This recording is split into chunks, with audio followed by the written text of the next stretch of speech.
This is test footage for a color edition of the German newsreel reporting from the Eastern Front along the Oder River. In March 1945, news cameraman Gerhard Garms of the Propaganda Company films the Oder marshland. The Eastern Front runs straight across Germany through this area.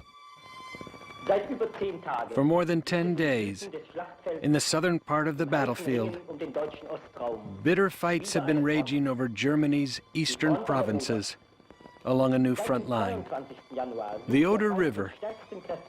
Since January 22nd, the enemy has been trying to cross the river with massive forces and to expand the small bridgeheads they managed to establish in order to create a space for further troop deployment and a base for large-scale operations. The propaganda images conceal the fact that the Oder marshland has long become a blood-drenched battleground of the war. In 2 months, the German forces count 35,000 killed, wounded, or missing. After 5.5 years of warfare, the Wehrmacht is bleeding to death. Young soldiers are supposed to hold the front. Artilleryman Hans Hansen was 17 years old at that time. At first, we threw ourselves to the ground whenever a shell exploded somewhere, no matter how far away. We would have liked to crawl into a mouse hole, but on the second day, we got used to it, and we were able to live with our own fear. Fear had become part of our daily life. The Oder River is no longer an obstacle for the Soviet army. They have established stable bridgeheads on the western bank, thus laying groundwork for a massive assault on Berlin. 2.5 million Soviet soldiers are deployed and divided into 3 army groups. The northern one is under the command of Marshal Konstantin Rokossovsky.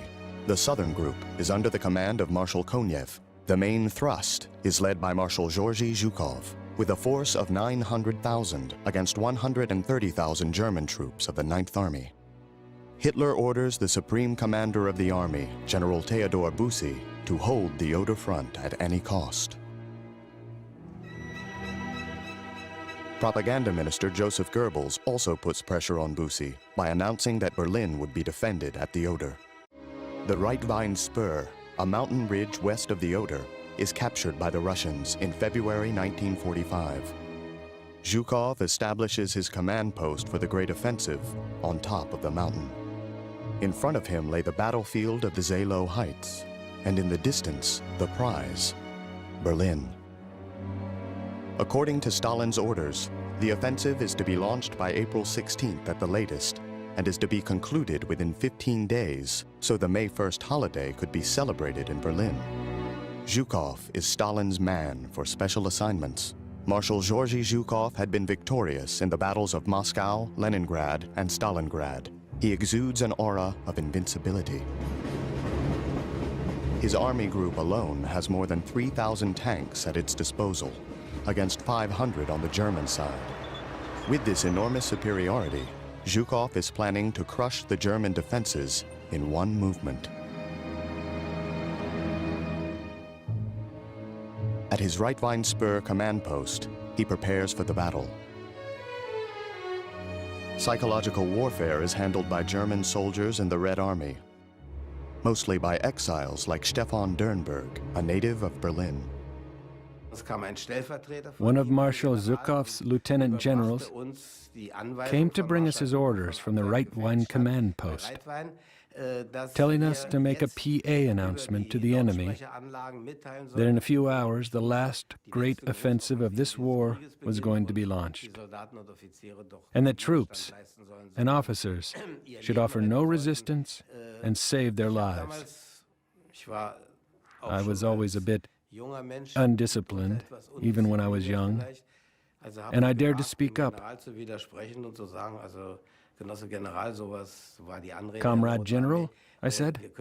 That's how we addressed them in the Red Army. We can't possibly reveal a military secret, telling them that we are going to launch the offensive. He replied, "Today you can. You have to. This is about saving the lives of both German and Russian soldiers." Rumors circulate on the German side. about former Wehrmacht troops now under Soviet command, led by German General Walter Seydlitz, who had been captured in Stalingrad and was openly turned against Hitler. Günter Dunsbach, who was at the Oder front as a 17-year-old, recalls how the Soviets used to make great promises. They promised to treat us well and give us food, but we saw this as a cheap propaganda trick. We were surprised, though, how well they spoke German on the other side. We were told that those were traitors and Seydlitz people who had joined the Russians and now fought against us. On the night of April 15, 1945, the German soldiers in the trenches at the Zelo Heights sensed something big coming up. At 3 o'clock, German time, our artillery started to lay the groundwork. Well, it was more than that. It was an enormous creeping barrage going down on the German positions in the Oder marshes. Anatoly Mereshko, an officer on Zhukov's staff, orders the attack. There are only a few troops in the most advanced German lines. They have to bear the full brunt of the assault.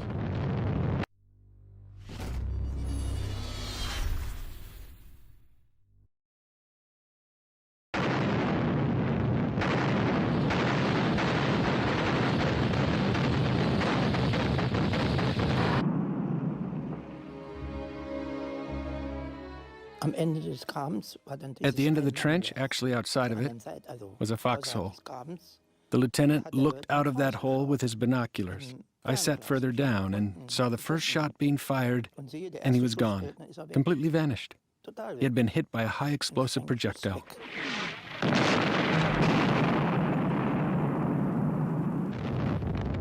Against this vastly superior assault force, the German units can only hope to delay the advance of the Soviets. But there is no way they can stop it. Senseless death and destruction is everywhere. There were twins, sons of an Air Force colonel, by the way. Very nice, affable guys. And one of them thought he had to shoot. He was instantly hit by a bullet in the head and dropped dead under the bottom of the trench.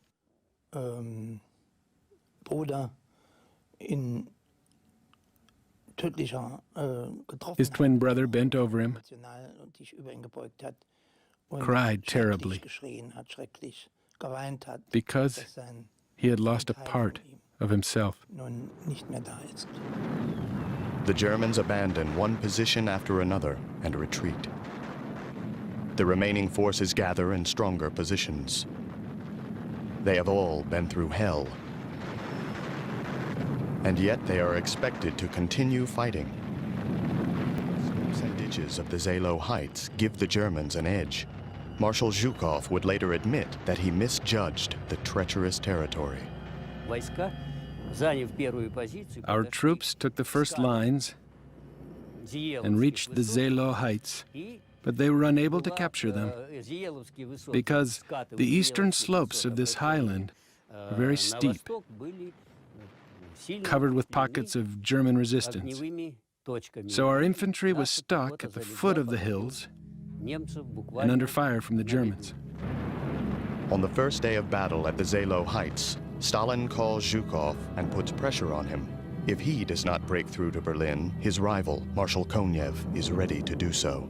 Zhukov throws another armored battalion into the battle. We used to call him the butcher, you know, because that's what he was like. He could kill a human being without twitching.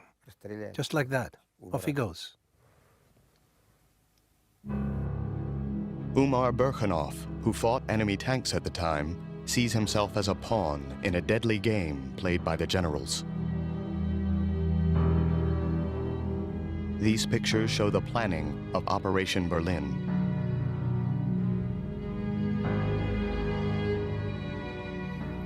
Мы ненавидели этих генералов, я до сих пор ненавижу. Убить... We hated those generals. I still hate them. Sending a soldier to his death was as easy for them as swatting a fly or squashing a bug. We soldiers were nothing but, what do you call that? Cannon fodder to those generals. After 3 days, the Soviets managed to break through, but their losses are staggering. The battle for the Zelo Heights cost 33,000 Soviet lives, and another 12,000 lives on the German side.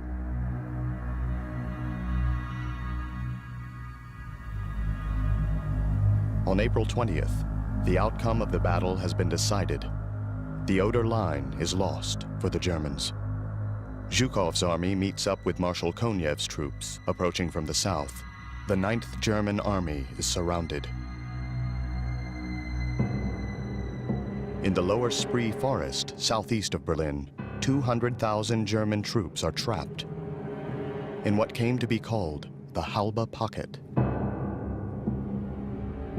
One of these men is Hans Hansen.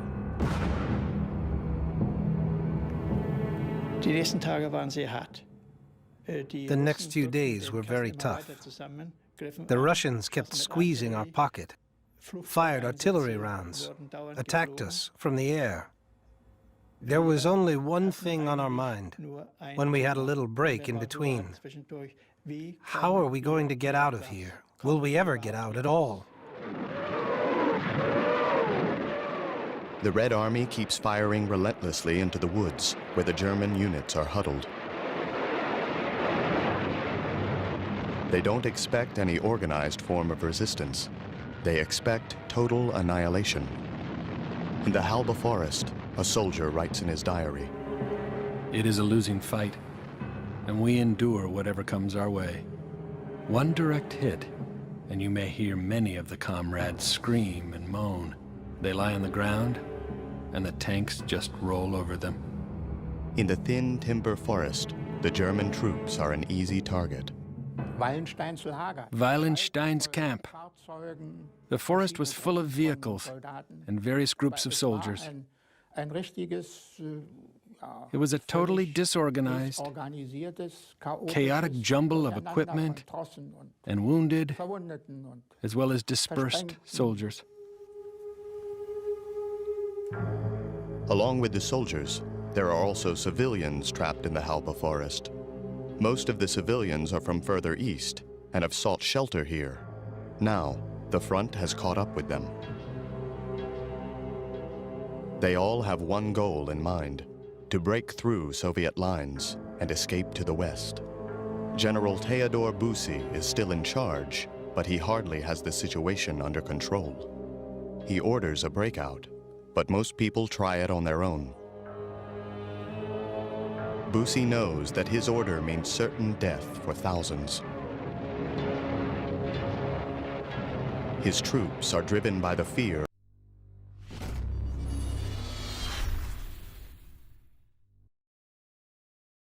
of falling into enemy hands. It was our turn now. In this thin timber forest, we charged forward right into their machine gun fire because we had no other choice. There was a village in front of us, a town, most of which was on fire. When we got closer, I could make out the name Halbe on the sign at the train station. I had never heard that name before, probably none of us had, but on those who were with us that day, it left an indelible imprint in their memory. Nearly 25 miles further to the north of the Halbe Forest, Soviet troops reach the suburbs of Berlin. According to Hitler, on April 25th, the situation will improve. The 9th Army will come to rescue Berlin.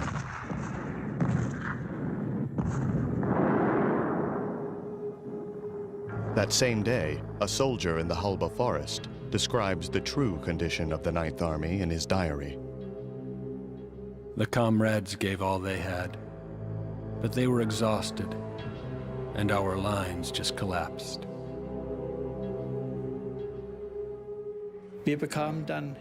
We got some help when a group of German tanks came from the rear to give us support. The tank tracks just rolled over the dead and wounded soldiers. These images were so horrific that I cannot forget them, even after 60 years. But at least with the aid of those tanks, we managed to break out of the pocket. Hans Hansen is one of only a few thousand who escaped. Others keep wandering aimlessly through the woods. For them, it becomes a death trap. During a lull in the fighting, an unknown soldier notes in his diary, They always told us that the final hours of this war would be the worst, and they are. Why don't they stop? Why does nobody feel called upon to put an end to this fighting? Why does everything have to be destroyed first? Is it necessary that absolutely everyone writhes in his own blood, full of pain, before it ends? the author of these lines would not survive the Battle of Halba. Und dann fällt mir ein, der Spruch von Käthe Kollwitz. And then I remember something that Käthe Auf dem Ersten Kollwitz said in World War I. Saatgut darf nicht The seeds must not be ground vermahlen up. werden oder zermahlen werden. Das ist etwas, möchte ich This mal is the sagen, crime that our government, was unsere Regierung, die the Nazi Nazi-Regierung, regime, an ihrem eigenen committed Volk on verbrochen its own people.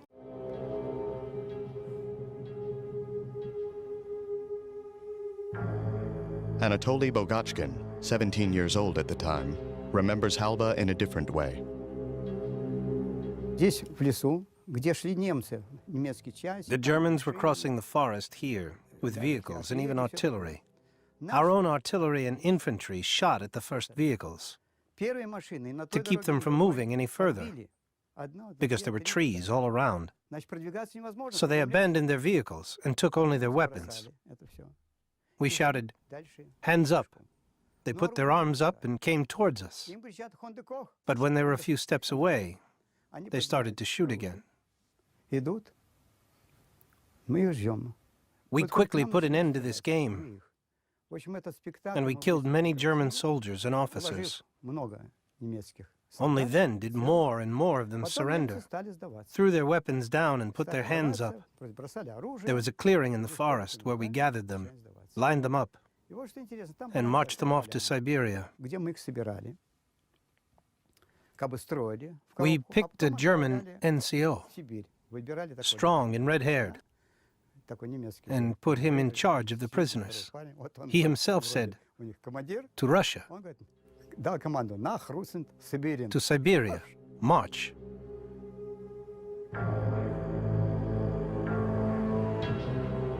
Many still believe that the Russians are only plotting their revenge and have not taken any prisoners. In this war, shootings have been common on both sides.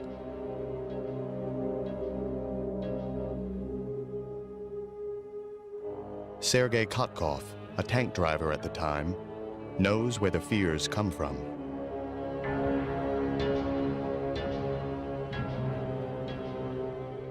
To be honest, I once witnessed an execution.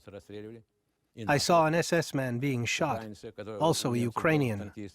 The Ukrainian had been a tank soldier with the Germans, and this boy was so beautiful, more beautiful than any woman. The battalion commander went to him and insulted him. How come you were with the Germans? Why did you sell yourself? He pulled his gun, pointed it at the guy's forehead, and pulled the trigger. There was a hole in the forehead. He dropped.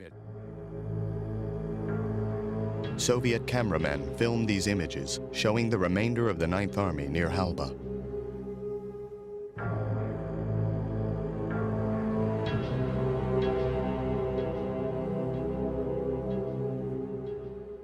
Nearly 120,000 Germans survived the battle as POWs. Most of them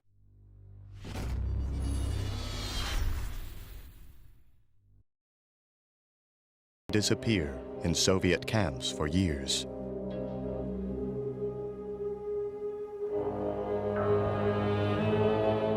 Под Москвой мы тоже брали пленных.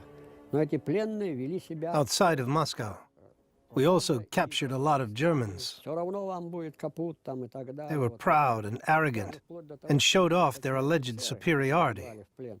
Что вот я вот такой, There were captured officers who are supposed to have said, "You Russian pigs, you are going to be destroyed anyway." А когда вот в 45-м When the ring around Berlin closes, there is only one goal for what is left of the 9th Army, linking up with the 12th Army under General Walter Wenck. These troops have stopped engaging U.S. forces on the Elbe River and are now attacking the Soviets.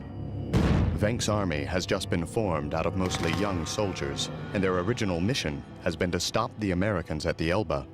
But then, Hitler orders Wenck to come to the aid of the collapsing German lines at the Eastern Front. Peter Rettisch is the battalion commander of the 12th Army. The mission of Wenck's army was clear: to relieve Berlin.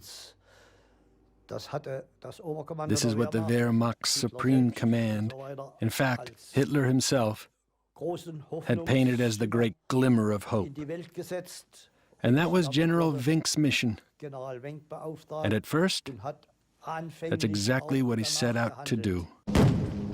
In Berlin, the Soviets have already captured the first suburbs. But German propaganda announces that Wenck's army is already on the way to turn the situation around. All I know is that Hitler was hoping for Wenck's army to get him out of there. And Keitel had told Wenck, "You have to get the Führer out." And Wenck replied, "I'll do what I can." And then Keitel went on to some of the subordinate troops. So we had to tell those people, "Don't listen to Keitel. Only Wenck's orders are to be followed around here." After the war, Wenck writes, In these hours, I realized that Keitel and Hitler had been out of touch with the realities of the war for a long time. There was no way for us to liberate Berlin, but we could help a great number of people with a determined attack by opening up a route to the west. It was by no means impossible that we might also get the 9th Army out in the course of this operation. On April 26th, the last German offensive of World War II is launched. The direction of the thrust is Potsdam and Berlin. The advance proceeds well. The Soviets have been taken by surprise. During the advance, Wenck's army manages to recapture numerous villages. Casualties, the fighting. For days, every single block was fought over in stubborn house-to-house combat. This was some of the toughest fighting I had ever been involved in. We were now in the 4th day of struggling over small patches of debris with alternating success. Control of the houses switched back and forth 3 or 4 times between us and the Russians. Thrown out, back in. It was very, very heavy fighting. And we also had our wounded in one of the houses. Before we could transport them back to the field dressing station, which eventually fell into Russian hands, when we recaptured it, the Russians had shot all our wounded. German newsreels keep showing these scenes from a recaptured village over and over again. We saw pictures of sheer horror. The women, the mutilated bodies. Everybody was deeply moved by that. The Russian conquerors are supposed to spare the civilian population, according to the instructions they are given before the Oder offensive. According to the order, the Germans are to be won over for the Soviet cause.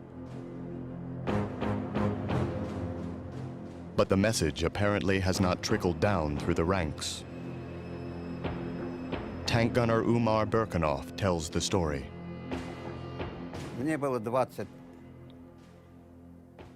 I was 21. No, 22. And he was 40. We considered him an old guy. And one day this man brought a German woman in at gunpoint, a real lady. I asked him, "Why did you bring this lady?" He said, "I'm going to take her now." I said to him, "Listen, you're an old man and she is so young and beautiful. Maybe she's an actress." "So what?" he replied. "Does that mean I can't take her?" I said,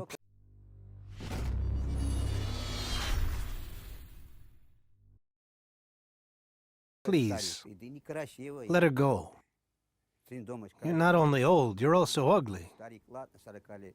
You think you're good looking? Take a look at yourself."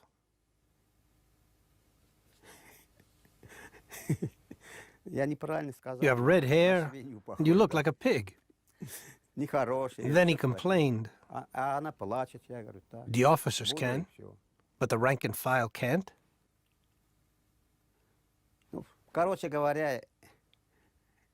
I said to him, "Go find yourself an old woman, but leave this one alone."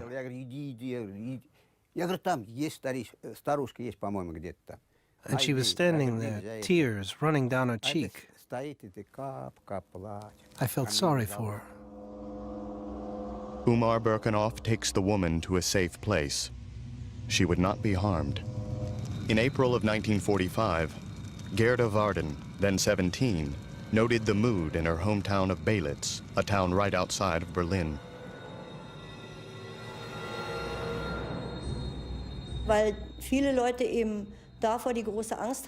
Many people were afraid of rapes. So many families in Belitz committed suicide, poisoned themselves. Our pharmacist offered poison to people that he trusted. Many bought it,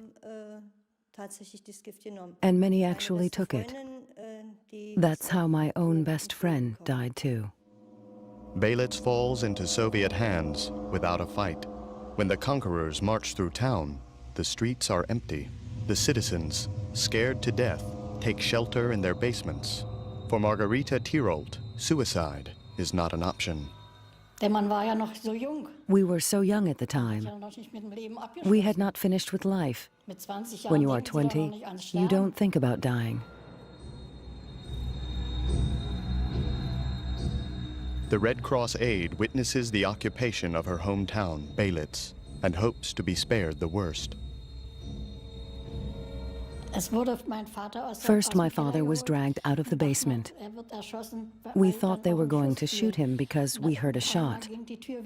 Then the door of the cellar swung open again, and the Russian, a Mongol, grabbed me and took me upstairs.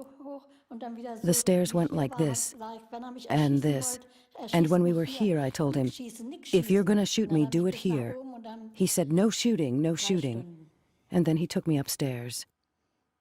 3 hours that I won't forget as long as I live.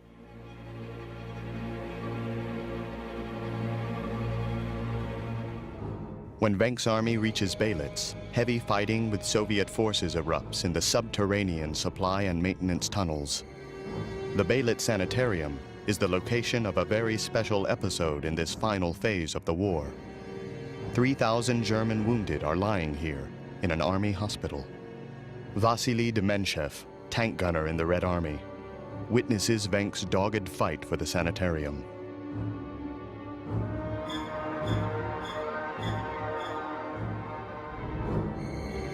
The goal is to free the wounded. The operation is successful, but the losses are staggering. Ну, я же вот вам уже рассказывал, Белец. I told you about Belitz. Тем, что I remember it well, несколько раз because we had tough battles with the enemy several times a day, up to the 29th of April. апреля включительно, вести бои, We beat off one attack. с большими It was силами. quiet for 3 or 4 hours, Так. and then the next attack by the Germans Отбьем followed. атаку, глядишь, вроде спокойно, 3-4 часа. Потом опять The fighting was наступление extremely tough. немцев. Бои были очень тяжелые. И Many погибали, people конечно, died, люди, и and many танки tanks, гибли, vehicles, and guns were destroyed. бронетранспортеры, But on the whole, артиллерия. Compared to what the enemy suffered, our losses were much, much smaller. On April 27th, Keitel writes to Wenck. The Battle of Berlin has reached its climax. The Fuhrer expects the armies to do their duty. History and the German people will have nothing but contempt for anyone who does not give all that he has to give. Wenck has plans of his own. He intends to return to the Elbe River and surrender his troops to the Americans. But first, he wants to scoop up the remainder of the Ninth Army, the few troops that had survived the Battle of Halbe. He has no intention of sacrificing his men to Hitler's lost cause. As a young soldier, Hans-Dietrich Genscher, who later becomes Germany's vice-chancellor, serves under Wenck. General Wenck came in a motorbike with a sidecar and got out and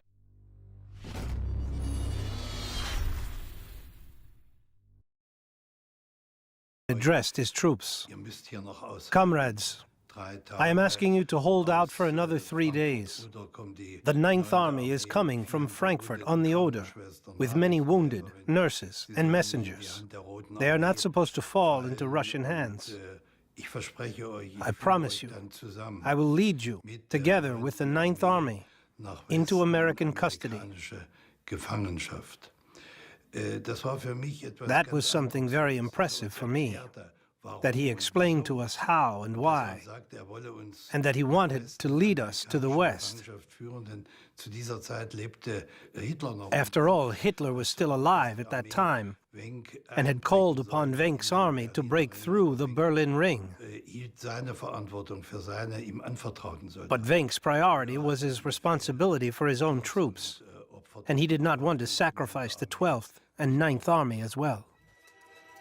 Dispersed units from the 9th Army are still trying to make their way through Soviet-occupied territory to reach the West. On April 30th, Wenck radios to them. "Hurry up, we are waiting for you." They march day and night, always on the run. The Red Army chases them, relentlessly.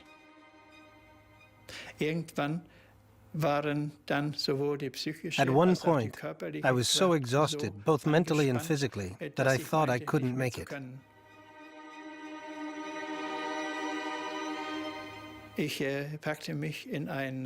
I got into a foxhole and wanted to stay there. I didn't want to go on, and I couldn't. I said to myself, "You're going to stay here until the Russians come and get you out." But that lasted only a few minutes until I realized that's not what I really want. I cannot just lie down and await my destiny. The burden of military discipline is thrown overboard. All that matters now is saving one's own life. On May 1st, 1945, on this field near Belitz, the first major group of refugees, along with thousands of soldiers, meet up with Wenck's army.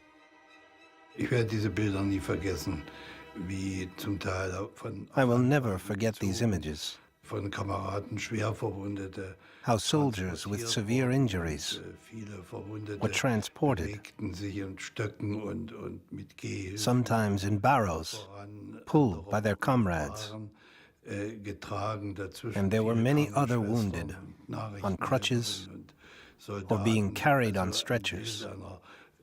In between were nurses and messengers and soldiers, the picture of an army that had been through a horrible experience, a picture that left an indelible impression on me and showed once more how senseless war was. Wenck's army takes in 20,000 troops from the 9th Army and turns around, heading for the Elbe River. Wenck plans to surrender to the Americans. He sends an emissary to the other side of the river, General Maximilian Reichsfreiherr von Edelsheim. At the Stendal City Hall, he is to offer the Americans the surrender of the 12th Army. U.S. General Moore tries to explain to Edelsheim that the Soviets are their allies and that the Americans already have more POWs than they can handle. However, He generously promises to let German soldiers cross the river to surrender to his troops.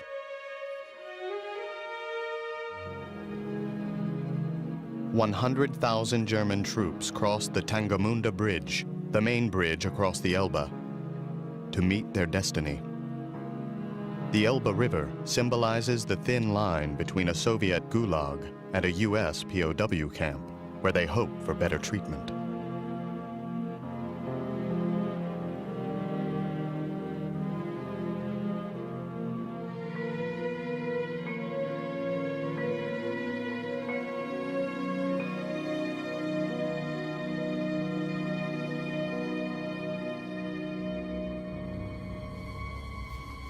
Peter Rettisch wraps his diary in a condom, hides it in his canteen, and thus smuggles this important record of events through all the American checkpoints.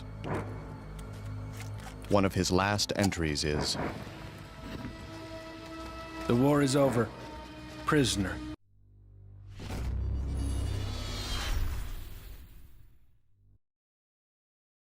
I have to relish even this bitter feeling. The emotions in my heart are indescribable. a U.S. infantryman poses in front of the Tangamunda Bridge. He is Chester Twentyman from Virginia. They came across with whatever equipment they had with them, bazookas and other small weapons, and we advised them, or I advised them to tell their men to throw the weapons into the river and cross on the bridge, which was broken down. They had to be careful when they crossed.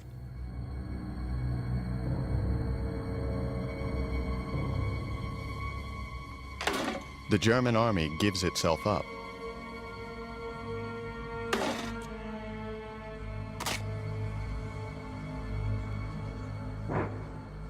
But this is not how the Soviet army imagines the end of the battle. When the Russians came over and discovered that the Germans were surrendering and crossing the river, why, then they strafed the battalion, what is left of them there, and a number of them were seriously wounded, and there may have been some that were killed. The Tangamunda Bridge is an easy target for the Soviets.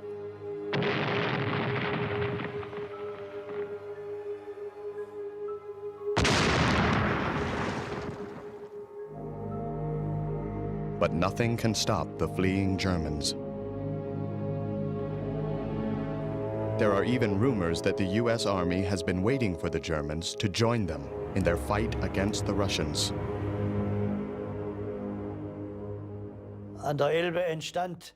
The situation on the Elbe was absurd in the way that our artillery was firing at the Russians. And the Americans, standing on the western bank of the Elbe, only a few hundred meters away, watched us and had no intention of interfering.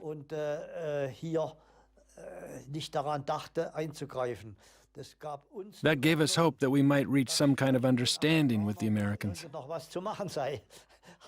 But of course, that was a utopian idea. The illusion is quickly shattered. Nobody wants to side with the Germans.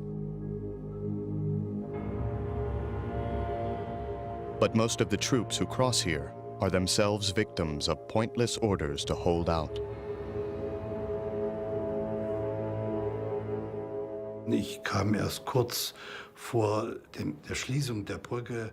I arrived just before the bridge was closed.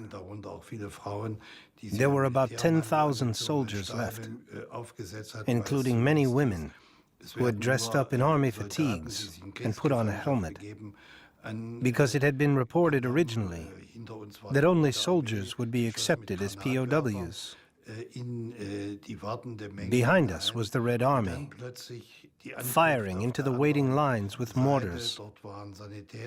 On the opposite bank were medics, doctors, and nurses, Americans and Germans all mixed up. And the wounded were triaged immediately, treated, and taken away. You might say that we all had a free choice at the time. Either cross and become prisoners of the Americans, or stay and become prisoners of the Soviets. That was one of the easiest decisions in our lives.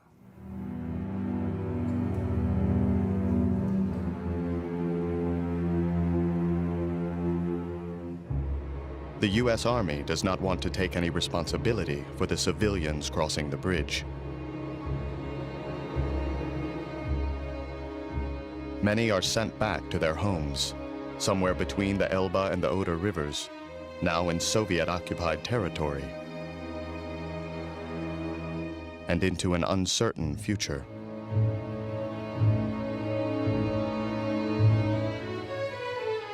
Soldiers like Hans Hansen become prisoners of the Americans, hopeful about their own future. Ever since, the 6th of May has become my second birthday. After all that had happened, I was able to start a new life. We had survived, and we were getting out.